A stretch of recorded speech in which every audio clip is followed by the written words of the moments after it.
बिस्मिल्लाहिर्रहमानिर्रहीम। अस्सलाम वालेकुम। इस वीडियो में हम दो इश्यूज़ पर बात करेंगे। पहले मैं आपको बताऊंगा कि कौमी असम्बली के इजलास में 4-5 अहम चीज़ें कौन सी हुई, और उसके बाद मोहतरमुल मकाम हामिद मीर साहब ने उस शख्सियत का नाम बता दिया है जिस शख्सियत की वजह से इमरान खान के लिए आसानी पैदा हुई और जिस शख्सियत की वजह से बकौल हामिद मीर साहब के ये बजट पास हुआ। आपको पता है कि बहुत चमगोइयाँ थी, बहुत दावे थे, अफवाहें थी, बहुत ज़्यादा बात की जा रही थी कि हुकूमत बजट पास नहीं करा सकेगी और घर चली जाएगी। लेकिन जिस शख्सियत ने यह बजट पास करवाया है, सुनकर ना सिर्फ आप हैरान हो जाएंगे बल्कि परेशान भी हो जाएंगे। हामिद मीर साहब के मुताबिक किस शख्सियत को इसका क्रेडिट जाता है कि ये बजट जो है वो पास हुआ है। कौमी असम्बली का जो इजलास था 29 जून का, उसमें सबसे पहले ख्वाजा आसिफ साहब ने बात की। उन्होंने कहा कि हमें ये बताया गया है कि बहुत सारे ऐसे अरकान असम्बली हुकूमती जिनका कोरोना पॉजिटिव था उनको भी आज बुलाया गया है ताकि हुकूमत की तादाद पूरी हो।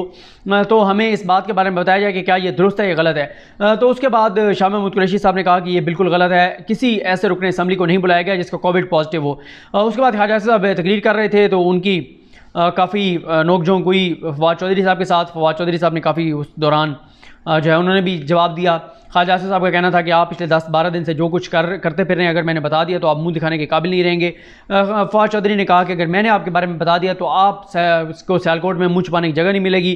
फिर ख्वाजा आसिफ ने कहा स्पीकर को कि मैं चैम्बर में आके आपको बताऊँगा। फिर ख्वाजा आसिफ साहब ने मीर शकीलुर रहमान, मीडिया डॉन मीर शकीलुर रहमान की हवाले से बात की, एहतजाज रिकॉर्ड करवाया कि क्यों मीडिया डॉन को, मीर शकीलुर रहमान को जो है वो गिरफ़्तार किया गया है। और ज़ाहिर है पुराना तल्लुक़ है नून लीग का और जियो का, और उसी के लिए वो उनका केस लड़ते हैं अपने चैनल पे और वो पार्लियामेंट में उनका केस लड़ते हैं। दोनों का मुश्तरका एक मामला है, मतलब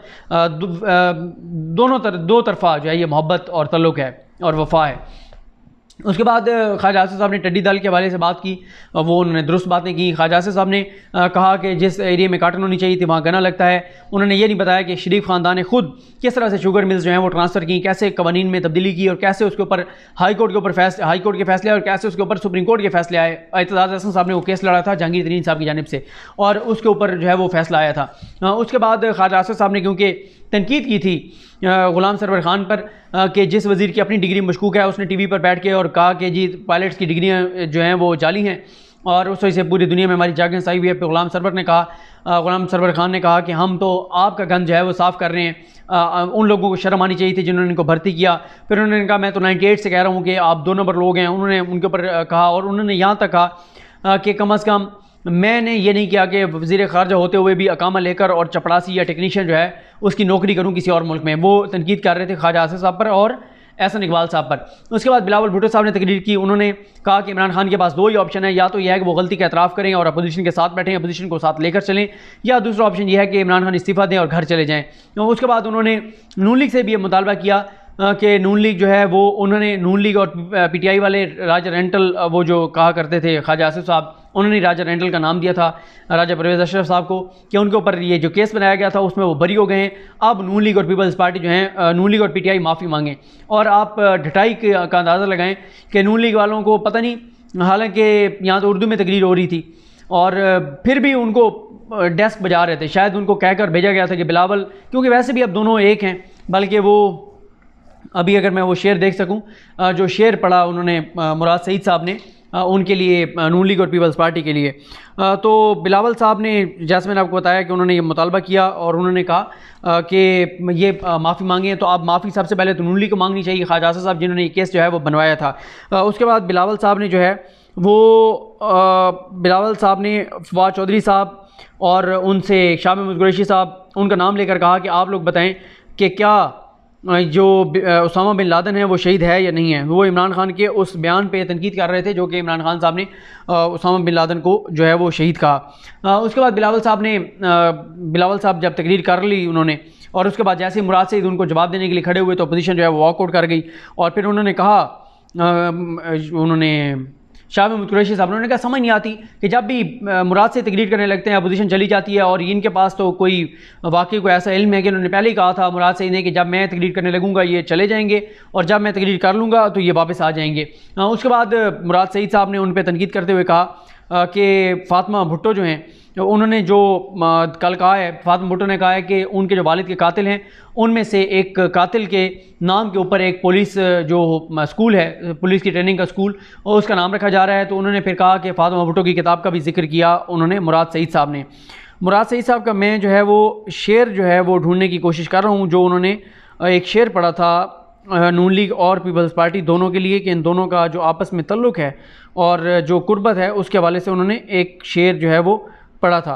अच्छा, उसके खैर उस पर आता हूँ मैं। शेर अभी siyaasat.pk के ट्विटर अकाउंट से जाकर और ढूंढने की कोशिश कर रहा हूँ। उसके बाद शाह महमूद कुरैशी साहब ने कहा, उन्होंने कहा जी इमरान खान साहब से इस्तीफ़ा मांगा जाता है, ये किस खेत की मूली हैं कि, और उन्होंने कहा कि इमरान खान किसी तौर पे भी इस्तीफ़ा नहीं देंगे। और उन्होंने कहा कि ज़ाहिर है फिर उसके बाद जब वो हो गया, आप कहिए कि बजट मंजूर हो गया, तो उसके बाद तो वैसे ही वो चीज़ नहीं रही जो एक था कि हुकूमत के पास नंबर कम है, क्योंकि वो नंबर गेम के हवाले से मैं आपको पिछली वीडियो में तफसील के साथ बता चुका हूँ। फिर शाह महमूद कुरैशी साहब ने इस बात का भी जवाब दिया, बिलावल साहब ने जो ये कहा था कि इमरान खान मेहरबानी करें और नोटिस ना लिया करें, और इमरान खान जो है वो घर बैठ जाएँ, ख़ुद को क्वारंटीन कर लें, क्योंकि इमरान खान जब भी किसी चीज़ का नोटिस लेते हैं तो वो उस चीज़ का बहरान पैदा हो जाता है।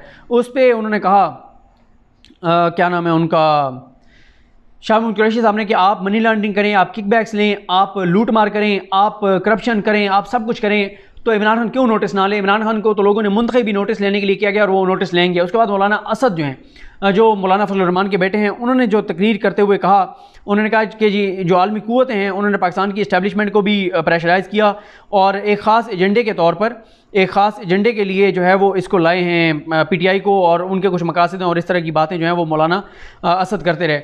मौलाना असद, सॉरी मुझे वो नहीं मिला शेर जो है, खैर वो siyaasat.pk ने ट्वीट किया हुआ था। उसके बाद मौलाना असद ने अमीन गंडापुर साहब पर, अली अमीन गंडापुर पर तनकीद की, तो उसके बाद अली अमीन गंडापुर खड़े हो गए। उन्होंने कहा जी मैं कलमा पढ़ कर कहता हूँ कि जो कश्मीरी हैं वो मौलाना फजल रहमान से नफ़रत करते हैं, और उन्होंने कहा कि मुफ्ती महमूद साहब हमारे बुज़ुर्ग थे, लेकिन जब वो सियासत में आए थे तो एक कमरा था इनके पास, लेकिन आज अरबपति ये बन गए हैं मौलाना फजल रहमान, तो इनके पास ये पैसा कहाँ से आया है। उन्होंने ये भी कहा कि मौलाना असद को गैरत नहीं आती कि आज जिस पीपल्स पार्टी के साथ खड़े हैं उसी पीपल्स पार्टी ने 1970 की असम्बली से घसीट कर निकाला था मौलाना मुफ्ती महमूद को, इनके दादा को। फिर उन्होंने ये भी कहा कि वो मौलाना फजल रहमान जो औरत की हुक्मरानी के ख़िलाफ़ थे, वही मौलाना फजल रहमान जब उनको डीजल के परमिट मिल गए तो वो मौलाना फजल रहमान जो हैं वो फिर बेनज़ीर के साथ जाकर उसकी कैबिनेट में बैठ गए। ये सारी बातें उन्होंने की। अब हम आते हैं हामिद मीर साहब पे। हामिद, वो बजट जो पास हुआ उस हवाले से आपको पता ही है, मैं पहले वीडियो कर चुका हूँ, नंबर गेम और सारी चीज़ें जो है आपको बता चुका हूँ। हामिद मीर साहब ने पहली बात तो ये कहा कि वो कहते हैं कि बजट पास होने के बाद तहरीक इंसाफ की मुश्किलात जो हैं वो बढ़ गई हैं, बहुत मुश्किलात बढ़ गई हैं, और वो ये भी कहते हैं कि आने वाले दिन इमरान खान के लिए मुश्किलात से भरपूर होंगे। ये बात आप उठा कर देख लें कि हामिद मीर साहब ने कितनी बार की है कि इमरान खान की हुकूमत गई, फजल रहमान आ रहा है, ये हो जाएगा, वो हो जाएगा, जरदारी को गिरफ्तार करेंगे तो ये हो जाएगा, वो हो जाएगा, हर मौके के ऊपर बस हामिद मीर साहब के अब तजिए उठा कर देखें किस तरह के तजिए होते हैं। नवाज शरीफ गिरफ्तार होगा तो नून लीग को फ़ायदा होगा, नहीं होगा गिरफ्तार तो भी नून लीग को फ़ायदा होगा। नवाज शरीफ जाती उम्र में होगा तो नून लीग को फ़ायदा होगा, नवाज शरीफ जेल में होगा नून लीग को फ़ायदा होगा, नवाज शरीफ लंदन में होगा नून लीग को फ़ायदा होगा। हर जगह पे फ़ायदा नून लीग को ही होना है और हर जगह पे नुकसान और दबाव इमरान खान पे होना है। अब आते हैं उस असल बात पे। वो कहते हैं कि ये जो बजट पास हुआ है ना, इसकी वजह उन्होंने करार दिया मियाँ मोहम्मद नवाज शरीफ के हुक्म को। तो हामिद मीर साहब ने क्रेडिट जो बजट पास होने का दिया है वो नवाज शरीफ साहब को दिया है। वो कहते हैं कि नवाज शरीफ साहब ने अपनी पार्टी को कहा कि आपने जो PTI के नाराज़ लोग हैं उनके साथ मिलकर बजट को नाकाम नहीं बनाना, आप बजट पास होने दें। तो हामिद मीर साहब ने, आप सुनकर हैरान नहीं होंगे, आप परेशान होंगे, बल्कि आप मेरा ख्याल ना हैरान होंगे ना परेशान होंगे, इसलिए कि आपको हामिद मीर साहब को पता ही है जिस तरह के वो तजिए करते हैं। तो हामिद मीर साहब कहते हैं कि नवाज शरीफ साहब का हुक्म था कि बजट पास कराया जाए और PTI के नाराज़ लोगों के साथ मिलकर नून लीग जो है इस बजट को नाकाम बनाए। ये दावा है हामिद मीर साहब का। तो अब आप अंदाज़ा लगा लें कि नवाज शरीफ ने इमरान खान का बजट पास कराया है, यहाँ पे भी क्रेडिट नवाज शरीफ को दे रहे हैं। कमाल कमाल कमाल।